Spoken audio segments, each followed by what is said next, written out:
Saudara-saudara, rasanya kehancuran satu bangsa dimanapun di dunia ini selalu dimulai dengan kehancuran akhlak daripada bangsa itu sendiri. Dan kehancuran akhlak itu bisa saja terjadi di tengah kemakmuran ekonomi, di tengah maju dan canggihnya teknologi. Kapan? Apabila pegangan orang kepada agama sudah lemah dan rapuh. Kita tengok di negara-negara di sebelah barat kita, kemajuan teknologi yang tidak diimbangi dengan kuatnya pegangan orang kepada agama telah melahirkan budaya-budaya yang merendahkan martabat manusia. Lahirlah kebudayaan hippies, lahirlah kebudayaan nudis, hidup serba bosan dengan ini dan itu karena segalanya sudah dimiliki. Rumah mentereng, jumlah kendaraan sejumlah keluarga, kapal pesiar di laut mewah, pesawat udara punya. Setelah ini punya, ini ada, semua ada, titik jenuh sampai. Mau apa semua ini? Akhirnya ingin hidup apa adanya, tidur di goa-goa, tidur di kaki-kaki gunung, tidur di hutan belantara, pakaian kumel. Itu hipis-hipis yang datang kemari, yang pakaiannya kumuh, tambelan, lepis belel. Padahal di kantongnya cek, travel cek, dolar. Lain hipis kita, emang benar-benar gembel.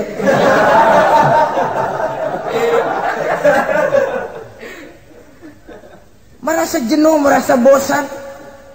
Bahkan sebuah berita dari Jerman, orang terlalu kaya, pulau dibeli. Di pulau itu dia bikin satu klub yang bernama klub nudis.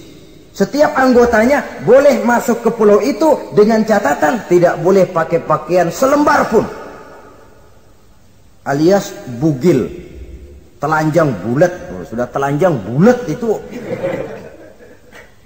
Dan di sana berlakulah apa yang disebut serba boleh. Jadi kalau di sana ke sana saudara bawa istri masuk anggota, ya silahkan saja. Istilah tukar pakai, simpan pinjam, bisa-bisa saja, asal suka sama suka. Asal perbuatan yang dianggap tidak merugikan orang lain, suka sama suka, sudah tidak bisa dituntut oleh norma yang berlaku. Ya.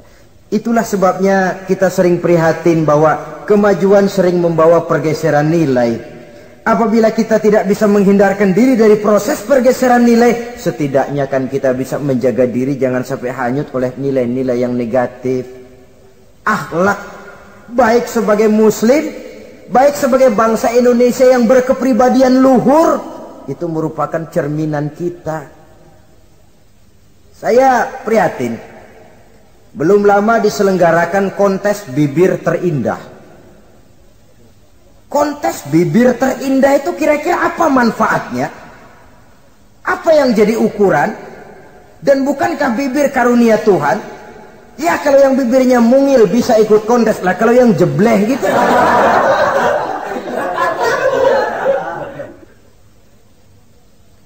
Kontes bibir terindah masih hangat dibicarakan orang. Sudah muncul lagi kontes betis terindah. Nah kalau sudah bicara soal betis ini, kan yang terbayang oleh kita kira-kira ukurannya apa? Yang diukur itu apanya ya? Ya tentu betisnya itu. Nah paling celaka kalau betis-betis yang ikut itu nanti jadi milik panitia semua kan.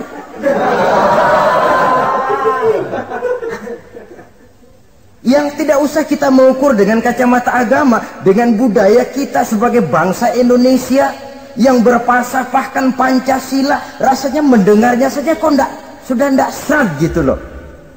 Ndak pas untuk ukuran kita sebagai bangsa yang berfalsafahkan Pancasila. Saudara-saudara kaum muslimin rahimakumullah. Ini yang saya maksud tadi, proses pergeseran nilai. Andai kata kita tidak bisa menghindarkan diri dari hal yang semacam itu, setidaknya kita bisa menjaga diri jangan sampai hanyut ditelan proses pergeseran nilai. Dan memelihara nilai-nilai akhlak ini dari hari ke hari memang tidak semakin ringan, bahkan akan semakin berat, karena tantangan yang kita hadapi juga akan semakin berat. Inilah sepertiga yang kedua dari waktu beliau untuk melaksanakan tugas. Jadi modal utama dalam melaksanakan tugas akhlak. Di antara nilai akhlak itu prinsip Nabi tadi, gembirakan orang, jangan ditakut-takuti, mudahkan urusan orang, jangan dibikin sulit. Sehingga kalau yang memang mudah lalu dipersulit, itu sudah mencerminkan akhlak yang tidak diajarkan oleh Rasulullah sallallahu alaihi wasallam.